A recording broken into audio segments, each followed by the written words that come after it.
What is going on? It's Alex coming back at you with another video, and today I'm going to be reviewing Tankathon's brand new mock draft. It's updated all the damn time, but this is in between the 12 o'clock or 1 o'clock games for EST, as well as the 4:25 games. So it's going to be fun because it's kind of hybrid, what's happening right now and what will be available later, but I haven't done Tankathon mock draft in a hot second. This is 3 rounds that we're going to do all right now. I want to be able to go hit a gym set as well because my gym closes in about 2 hours. So let's get through this. Let's have some fun and let's make sure that we can get to where we look like Will Levis because, apparently that's just the new standard.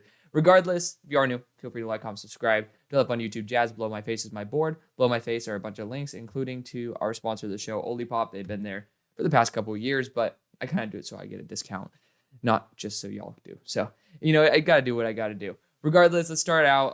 Again, this is going to be current draft order. So starting out, we got Caleb Williams here at the number 1 overall selection to the Bears. Again, if we are going to assume that the Bears are sitting here at pick 5, it is what it is. Caleb Williams had about 58% completion percentage yesterday versus Cal in a 1-point victory, 50-49. He is, probably still the creme de la creme. He is not system immune, but I don't think any quarterback is at this point. I still think Justin Fields in the right system can be absolutely spectacular. We've seen it. It's there. And I don't know if it's with the system the Bears have right now. Do I trust the Bears to do that? No. So honestly, I'd be a big fan of this because Caleb probably brings in the organization or the regime that he wants, but also Justin gets to go to a location that might be better suited for him. So there's always just a couple positives that maybe we could take out of this situation. Number 2, Marvin Harrison. I'm not going to complain about it at all. I've traded out with the Cardinals just because I wanted to test out a new theory, which is like them essentially building for the future and teams moving up for Drake May. But again, it's a really damn good pick. You can't go wrong with arguably the best receiver of all time. So Marvin Harrison Jr. is still a solid selection. The Giants get Drake May. They did just eke out a victory, so I don't know if it's updated after every game, so this is apparently the current draft order. Even with the W, they're sitting here at number 3. Drake May would be a massive addition. Somehow Tommy DeVito gives them the W there, but Drake May, I think that he's going to be a fine NFL quarterback. Am I over the moon about him thinking that he's on Caleb Williams' tier? Not yet. There are still a lot of questions that are being answered and are continuing to be answered. So I think that he has very good chance of being a very, very good NFL quarterback. I'm still wanting to see a little bit more tape on him before I make my final decision, which is perfectly fine. That's the whole entire fun part about this, is why we make this, so we get to see the progression over the year. What I do tell y'all is how I honestly feel in the moment. And that's why, if a player ends up rising up on my board, that's a very good sign. Some players, even like Anthony Richardson last year, he was at one point like 62, ended up being top 10 player. Same to CJ Stroud, same thing with plenty of people, Will Levis as well. So again, I have my moments where I don't look great when you look back on the videos, but being able to see that progression is kind of where I personally like to look at it, because again, projecting is not necessarily my specialty, and being able to appreciate the growth and development of a player is where I really truly find the most fun with players who I'm not fully sold on. So Drake May is a great selection there. Brock Bowers is the next selection at pick number 4. He's just a super weapon, one of the best players that I've ever seen at the tight end position. And he is 240 pounds, so I think they do need to update this. It's probably just an older database, so that's okay. There's nothing too wrong with it. Even at 240 pounds, he's been absolutely phenomenal. One of the best blockers I've ever seen at the tight end position. The Patriots could absolutely use it. They're looking for a star weapon, and he could play tight end. He can play slot. He can play boundary. It's just, I'm praying to God it's not another freaking Kyle Pitts situation. If it is, let's just pray that we don't have to talk about that solution. Pick number 5, the Bears get Olu Fashanu. I've had the idea of Bears trading out a number 1 so they can actually get a veteran left tackle. I think in this instance, this is perfectly fine. Honestly, if I'm the Bears, I would trade for Evan Neal if he's on the table and then, see what's up. But Olu Fashanu, even after letting up 4 pressure to JT Tuimoloau, going to be a fine addition. I would be scared about how he plays against, why am I tripping? Rashawn Gary. He doesn't handle power that well. But 98% of the time, this guy is absolutely flawless. So a ton of potential up there. We'll see how well they can develop a star tackle. Pick number 6, Joe Alt. Going to be more consistent, but even he has had pressures let up in a majority of games, which is a big surprise for someone who is so consistent. I do think the Packers should be on the radar for moving up for Drake May. I just do think that wouldn't be a bad idea. This franchise doesn't need very much. They have multiple picks. They literally have 2 second-round picks in this draft. I'm not mistaken, right? Do they still? I'm tripping. Regardless, yes, they do. They got the Jets second-round pick. They don't have 2 firsts. I'm trying to remember that trade off the top of my head. But, you have a lot of draft capital that you can use for a team. If, let's just say, Arizona is in the market for it, you can jump them. You can get a little bit excited there. Or if the Bears don't take Caleb at number 1, they take Marvin Harrison Jr. at number 1. It's a great spot for your franchise because you're not going to be giving up a lot of your picks compared to, you will be, but you guys get what I'm saying. You have the draft capital to make those moves, and this team doesn't need very much. So I do think that is not a bad idea. Kool-Aid McKinstry is a pick I've made for the Broncos. I think it's a phenomenal pick. He is a star boundary number 1 corner. There's other players like quarterback that or other positions that you can go after, but Kool-Aid McKinstry is far from a negative in this instance. J.C. Latham, I appreciate the right tackle support that you can give Justin Herbert. There's not really much that I really fully believe are huge issues on this team. They just haven't put it together. I don't understand how they haven't put it together. They have veteran star players on both sides of the ball. They have a top-tier quarterback, and they have a pretty solid O-line. I don't get it. Right tackle, to me, I've never been a fan of Pipkins, but, it's not a bad option to go right tackle. I'm just not fully sold on J.C. Latham because he plays 80% of the play. He doesn't play through the whistle. And that's an issue I have with a couple players who we'll talk about one of them more later. Jared Verse for the Colts at number 9. Not a huge fan of going edge rusher for him. I feel like that's one of the positions they honestly have pretty fairly well locked down. You're looking at some other positions where they could target. I'm not going to say go into your offensive line this early because, a little PTSD with Quentin Nelson since he hasn't been the same post-injury. But, for a while he was looking like a Hall of Fame left guard there. I do think that cornerback is a huge one. It's probably where I'm going to target every single time, any form of DB. So I'm just going to stick it right there. For the time being, for time's sake, Dallas Turner's a pick I make for the Rams all the time. Super versatile, a little bit on the light side, but he plays much larger, which is a big plus. Being able to play with a lot more physicality, even though you are a smaller size, it does take away a little bit of that concern that does come with the size issues. Malik Neighbors, I don't think wide receiver is an issue at all for the Commanders. I feel like that's their biggest strength. And regardless of what happens, I think Jahan Dotson could even end up being a number 1 wide receiver in the NFL. I was a big fan of him back in the day. Malik Neighbors doesn't exactly fit a role that I think would be well worth the value of a number 11 pick. That offensive line needs help. You got Talise Fuaga right there. The game ended on a Hassan Reddick just absolute annihilation. I think it was Wiley who's the right tackle right now. Just not great.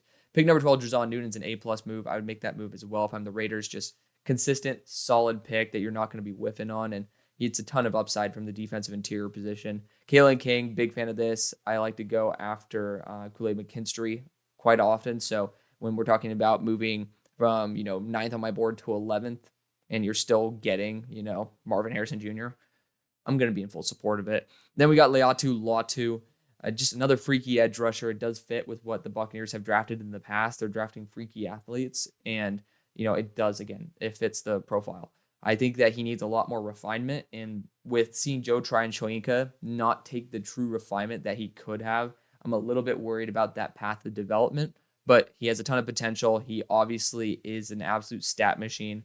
It's not going to be a bad pick. I just think maybe there's better picks on the board. Keon Coleman for the Titans. I don't think they're going to need this. I feel like Treylon Burks, DeAndre Hopkins is going to stay. Again, well, I could say this is after every single game. So this is after Will Levis lit it up. I think D-Hop's going to stay. And there's a pretty good connection between those two.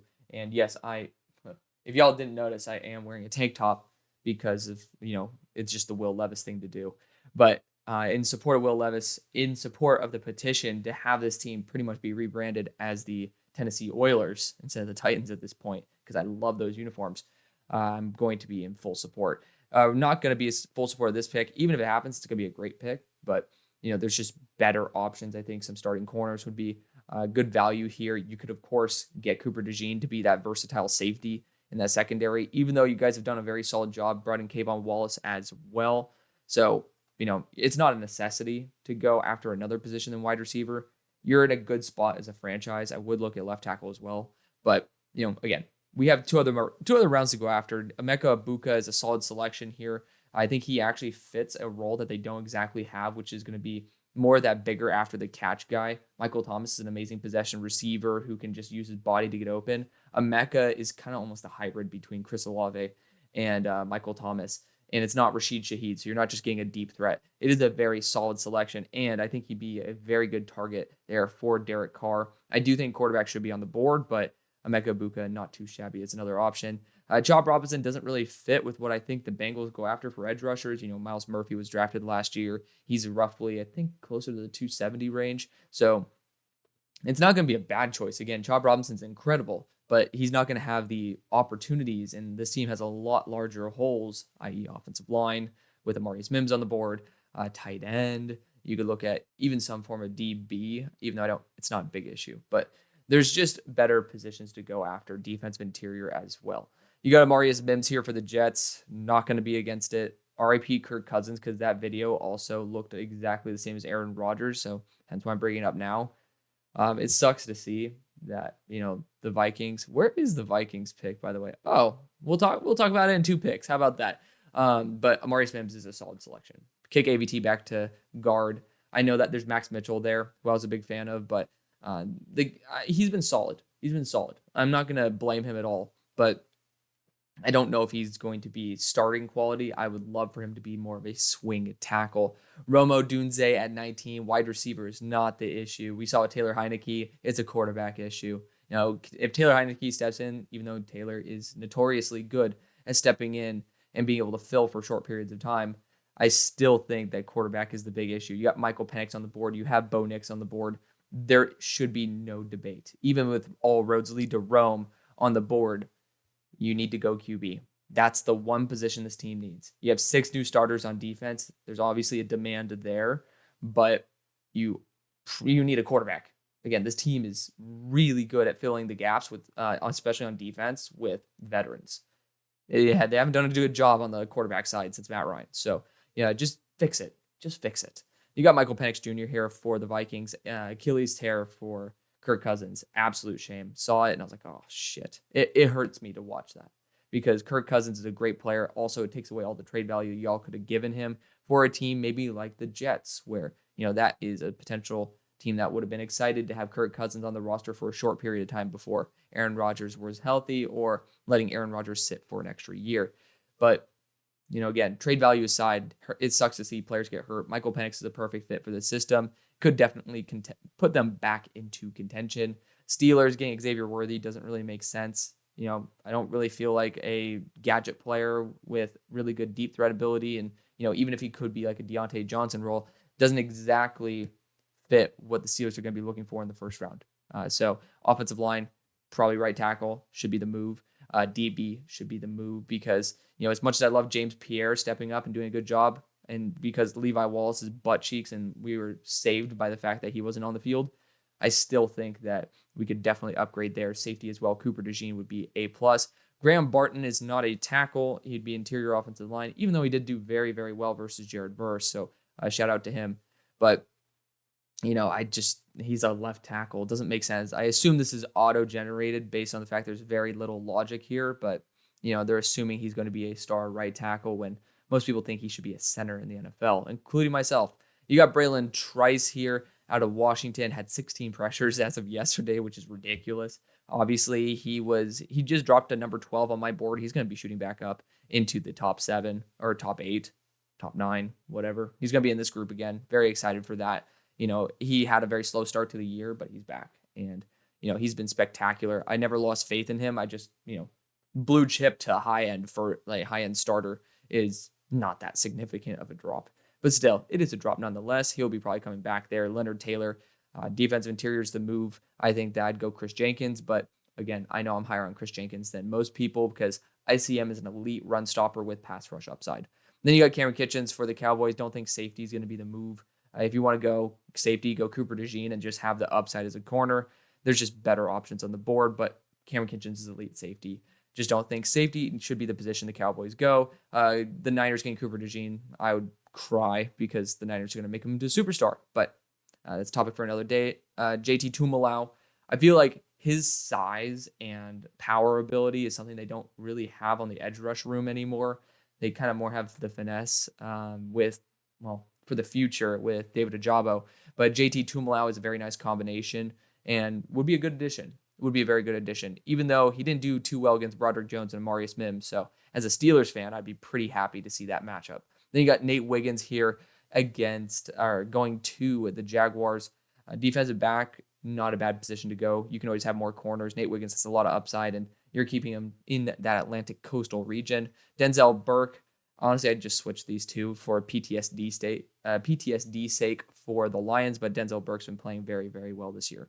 Then you got Kingsley Suamataia. I love the fact that he can be both left and right tackle. I don't think he's worth a first as a left tackle. I just don't. I don't think his play has really matched up to it, and it's a lot to learn. It's a lot to adjust to when you switch your natural position. Some guys like Evan Neal can take a big step up because they're more comfortable as a pure left tackle. I think Kingsley's going to be a right tackle in the NFL. Just looks a lot more comfortable that way. Talise Fuaga, right tackle out of Oregon State. Obviously, he is my number 3 player in the class. Arguably could be 2. Arguably could be 1. Big fan of him nonetheless. Great player. Then you got Barrett Carter for the Eagles. They never draft first-round linebackers. Don't think he's worth a first-round pick. He's a very good linebacker, but 225, it's tough to make that a sell when you have some elite players on the board. Even, again, you could go right tackle here and, potentially get a future option, even though you got Lane there till 2026 roughly. There's better picks. And then again, you could always go secondary. Chris Jenkins is an excellent move for the Cards. I think defensive interior, y'all know it's a position I'm pretty much dying to select for the Cardinals. Mason Smith's a good selection there for the Panthers. There's more positions you can go after, but you're basically electing to take the long-term route with a high upside player, and that's never a bad thing to do. JJ McCarthy, I have him put as a top 35 player. Funnily enough, there you go, 35. I think it's a great fit for the Patriots because it's just a different style of quarterback at a lower price point in terms of the draft capital you have to spend. Jordan Morgan makes no sense at all. He's played right tackle before in his career, but why would you replace a right tackle who is an elite left tackle with a solid left tackle who hasn't played right tackle in a long time? It doesn't make sense, but I do like the idea. I like the thought process. Again, I'm pretty sure this is all auto-generated, but still worth scrutiny. Tyler Nubin is a freaking beast, and yeah, he's going to be a great addition there in a position of need. Kamari Lassiter, he's a developmental corner for sure, so I do think even though you don't need a corner right away, this is a very good selection. Can also be a top-tier safety trained up by the Honey Badger. There's just a lot of potential here, and it's very intriguing to see what would happen. Xavier Legette is a beast. He would be a very good addition for the Bears, kind of fitting into where you'd most likely want a star wide receiver, i.e. Chase Claypool, to have performed. Again, 6'3", 227 pounds. Just an absolute freak after the catch. Josh Newton's going to be a very good addition if he goes to the Chargers. I think that's, surprisingly, I'm randomly feeling this gut feeling that this is, 1, going to happen, but 2, is going to be a very top-tier selection. We're going to look back and say Josh Newton could be a first-round quality player based on how he performs in the system. I don't know why. I'm just getting one of those gut feelings where I'm like, yeah, this makes sense. This is going to work. Shedeur Sanders for the Rams. It just depends if he comes out. But Bo Nix hasn't even gone. Yeah, he's all the way down there. Again, y'all know how I feel about Bo, but you got Shedeur Sanders at this spot. Worth taking the shot at this point. And the Rams, they have a lot of issues on the team that you still are filling. But again, there's a lot of upside with how well the past rookie class has performed. Wouldn't be too shit. I wouldn't be mad if they got Shedeur here. Patrick Paul, again, going offensive line, never a bad idea. Just, I'm not a huge fan of Patrick Paul. Got to call it out as it is. He has a phenomenal PFF grade as I think like a 96 or a 97 in pass block, but I just watch him and I just don't believe it. I'm excited to be proven wrong. He has moved up my board, but not remotely enough to be selected at 42. A.D. Mitchell is a top tier selection here. If we're going to be giving up on Alec Pierce, which Alec Pierce just hasn't grown into the player where I was really hoping him to, this would be a top tier selection. He has really, really good hands, and he showed what he could do even when the quarterback play wasn't really great this past week. You got Tyler Guyton here, would be an excellent developmental right tackle. He also he just needs more time to develop. So I don't think he comes out, but well worth this selection because you can never have too many offensive linemen. Injuries, especially you Texans fans, happen all the time there. You got Quinn Ewers here for the Buccaneers. I would, of course, go Bo Nix, but again, that's my bias. Quinn Ewers at 45 is excellent value. I just don't think he's going to come out at post-injury and, with all the quarterbacks in this class. Cooper Beebe, don't think you need another left guard when you have Peter Skoronski there. I'd be focusing on a left tackle in this situation or a right tackle. Just that's where you'd go. Defensive back again. Bo Nix, A++ move. So far the Raiders are killing it. Jatavian Sanders is a very solid pick for the Bengals. Even though, his play has not been very good, he couldn't extend one extra yard and get a goal line. He got pretty much stood up at the goal line.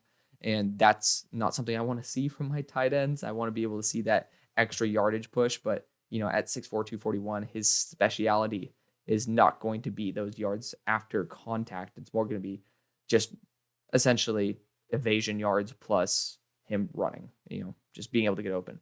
Cedric Van Pran for the Eagles is next. Don't think it's really worth it. I'm a fan of Cedric Van Pran, not nearly to the level of most people. I have him as a 3rd round pick. He's a good player, needs a lot more development than I think people are giving him credit for, but still solid center. Don't think the Eagles need to invest yet, but we'll see what happens. If you see a retirement of good old Kelsey, then we'll talk. Then we'll talk about center. But again, you have Cam Jurgens on the roster that should be replacing that. So there's just better positions in my mind to go, but not the worst pick in the world. Michael Hall Jr. going at number 50 to the Green Bay Packers. I think they need something a little bit more in the run stuffing category. You do have a lot of upside there in the pass rush. Don't think Michael Hall would be the best choice for that. Princely is an A++ move for the Vikings. They're having a killer draft. They need that pass rush upside. Might not even have Danielle Hunter next year. And Princely could potentially end up being on that caliber. He is spectacular. You got Jeremiah Trotter Jr. here. Don't feel like linebacker is remotely a need for the Falcons. Ellis, great. Anderson, great. No need to change that. You got Kalen Bullock here. He's a free safety. Doesn't make any sense. Steelers need a strong safety. But, of course, again, I think this is computer generated, and it probably just saw safety and did that. You got Travion Henderson here for the Bills. Funnily enough, that was my 1st round pick of my way too early 2024 NFL mock draft. And I don't feel like it's an awful pick. He just hasn't been healthy enough this year. I'm saying running back. I don't really think Travion Henderson is remotely worth a round 2 pick. I know I'm an Ohio State fan, so I should be excited about this, but again, I just don't necessarily believe he's the best running back on planet Earth. He's a very solid one, but in the NFL, there's just so much saturation of running backs, and there's not very much that really separates the guys who are not the creme de la creme.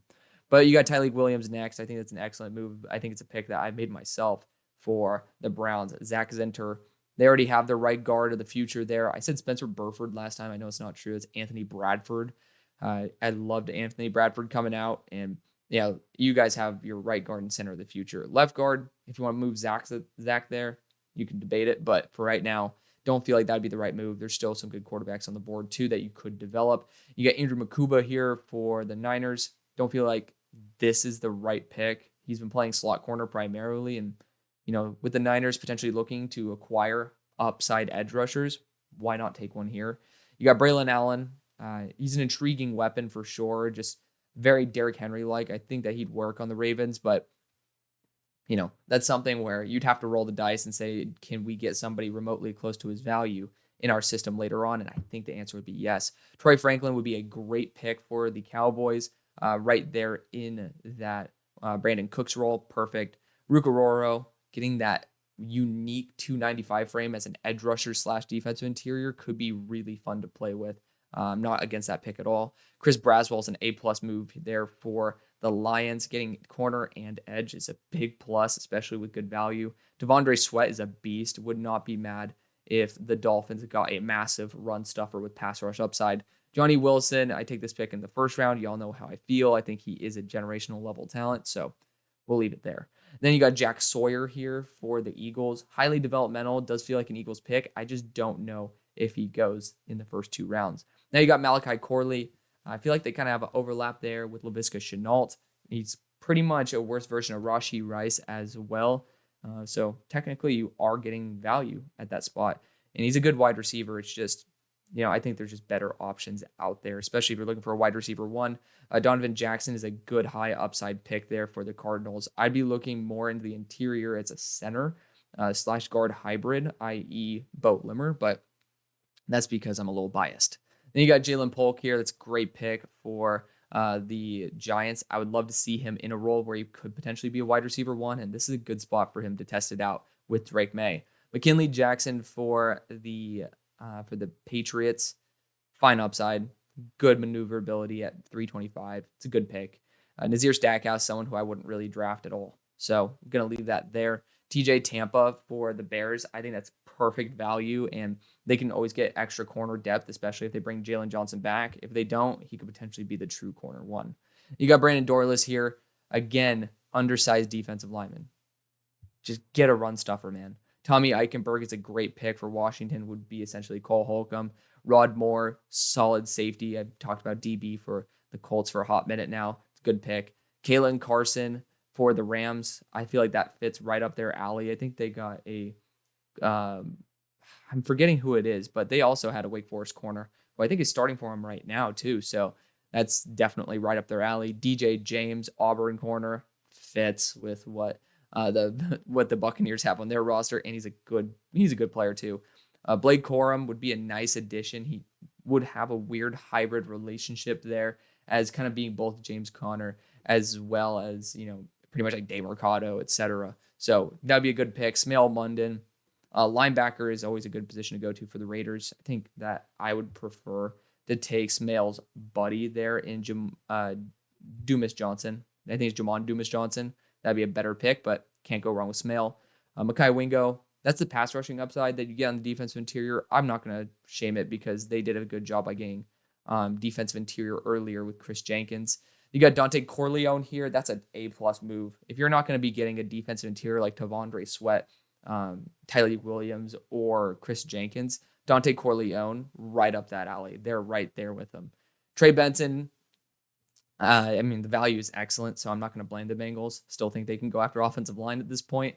You got Jalen McMillan for the Jets. I don't like the value of McMillan at this point. He's a pretty obvious wide receiver 3 on his team, and he's not an elite wide receiver 3. I feel like he kind of takes the advantage of milking the attention of Polk and Odunze at this point. But, he is selected behind them respectively, and he's still a solid wide receiver, but round 3, I would be preferring somebody, i.e. Jermaine Burton, who could have a little bit more upside as a wide receiver. Good position, just wrong player in my eyes. Terrion Arnold, think he's going to be going back to try to be a first-round pick, but very good player nonetheless. Very good player. Gets toasted here and there, but again, players do fail because they're human. He has some very, very good games in there. Tyler Davis, not going to shame this one. Defensive interior is always a good position to go to for the Lions. I don't think Tyler Davis, I wouldn't take him in this range. I'd take him probably top 150. But, again, sometimes necessity forces this. I'd prefer Troy Fautanu, which the Steelers can use as a guard slash center slash tackle. But, it is what it is. Steelers, again, I would prefer a right tackle here, but not going to shame this one. Juice Wells is a good pick. At this point, I feel like that would be a position that the Buffalo Bills, it's a system player that they don't have in their system. And that's just, he's going to be good after the catch. Not an elite weapon by any stretch of the imagination in terms of his speed downfield, but just after the catch, one of the special guys in this class. Rocket Sanders, he's fallen tremendously. Look at that, 2.7 yards per carry. Has been injured all year. He's definitely probably going to go back. It just is what it is. So we'll discuss him another day. Jonathan Brooks, he's been spectacular.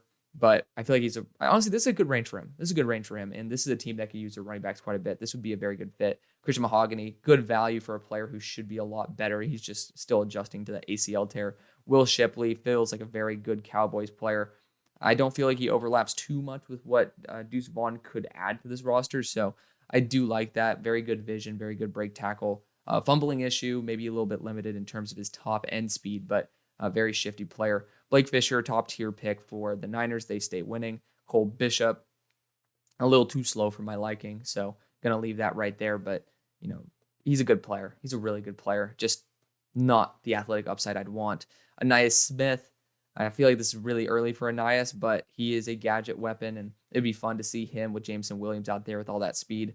James Williams out of Miami, this is just a pure value pick, so I'm a big fan of it. ZTF, ZTF is a good pick here. He's good value. He got triple teamed when he first came off his ACL tear a couple years ago, and he's been just a consistently solid guy. He's gotten even better this year.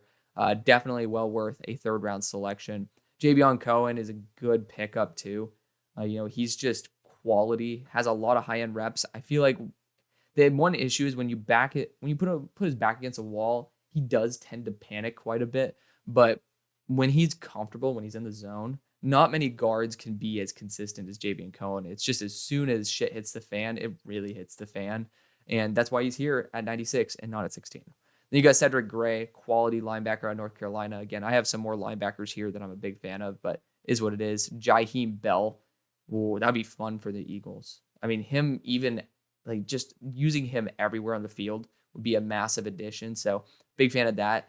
Forgot to talk about Zach Frazier here, but I'll talk about the Niners picks in combo. Zach Frazier, excellent interior offensive line pick. This Niners draft has been very solid, maybe besides Makuba, but if you end up putting any of the picks above Makuba and putting Makuba here, I'd be saying it's an A+ draft. And then Xavier Thomas, most importantly, he's number 34 on my board. I am a huge fan of Xavier Thomas, one of the unique freaks in college that doesn't get enough credit. So that is going to be the video. Thank you so much for watching and supporting the show as always. See you on the far side. Peace.